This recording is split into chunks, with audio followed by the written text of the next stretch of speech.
নমস্কার, কেমন আছেন সকলে? আশা করছি সকলেই খুব ভালো আছেন। আজকে নিয়ে এসেছি একটি একদম ঘরোয়া সাধারণ মাছের ঝোল রেসিপি। দেখেই বুঝতে পারছেন কই মাছ ভেজে নিচ্ছি। আর তো এখন শীতের সময় ফুলকপি বাজারে অহরহ, কই মাছের সঙ্গে ফুলকপি দারুণ জমে যায়। তাই কড়াইটা গরম করে তেল দিয়ে জিরে ফোড়ন দিয়ে দিয়েছি, আর দিয়ে দিলাম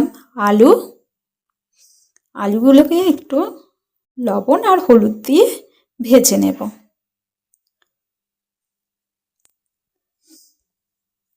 শীতের সময় ফুলকপি দিয়ে মাছের ঝোল দারুণ টেস্ট। আলুগুলো একটু লাল লাল করে ভেজে নেব। এরপর আমি ফুলকপিটা একটু লবণ আর হলুদ দিয়ে ভাপ দিয়ে রেখেছিলাম, সেটাই এখানে দিয়ে হালকা ভেজে নিচ্ছি। অল্প তেলে করতে হবে। দিয়ে দিচ্ছি একটু আদা আর জিরে আর ধনে বাটা দিয়ে বেশ সুন্দর করে ওখানে আমি আর সবজিগুলোকে তুলে নিই, কারণ একটু ব্যস্ততার সঙ্গে রান্নাটা শেষ করতে হয়েছে। সেই জন্য সবজিটাকে একটু ফাঁকা করে ওখানেই মশলাটা দিয়ে ভালো করে নাড়িয়ে নিয়েছি। আর এখানে দিয়ে দিচ্ছি কয়েকটা টমেটো কুচির জলটাতেই একটু ভাজা ভাজা হয়েছে দেখুন। তারপর আমি একটু জল দিচ্ছি। মশলাটাও ভাজা ভাজা হয়ে গেছে, তারপরে আমি এখানে জল দিয়ে ভালো করে নাড়িয়ে দিলাম।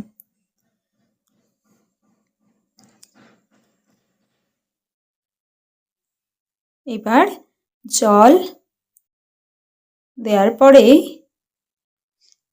সবজিগুলোকে সবগুলোকে একসঙ্গে মিশিয়ে দিয়েছি। দিয়ে এখানে আমি একটু লবণ দিয়ে দিচ্ছি পরিমাণ মতো, আর দিয়ে দেবো একটু হলুদ, দিয়ে দিচ্ছি কয়েকটা কাঁচা লঙ্কা। জানেনই, যাদের শুকনো লঙ্কা খাওয়া অভ্যাস বা একটু রঙের জন্য খান, তারা শুকনো লঙ্কা দিতে পারেন। ফুটে উঠলে আমি কই মাছ 3টেকে দিয়ে দিয়েছি এখানে, দিয়ে বেশ ঝোলটাকে ভালো করে ফুটিয়ে নেব। ঝোলটা ফুটে উঠেছে। শীতকালে কিন্তু ফুলকপির কদর একটু কমে যায় ঠিকই, কিন্তু টেস্ট বেড়ে যায়। আর গরমের সময় ফুলকপির যা কদর হয় সেটা আর কাকে বলবো। ফুলকপি শুনলে ভাবে বাবা বিশাল ব্যাপার। দেখুন তৈরি হয়ে গেছে আমার মাছের ঝোল।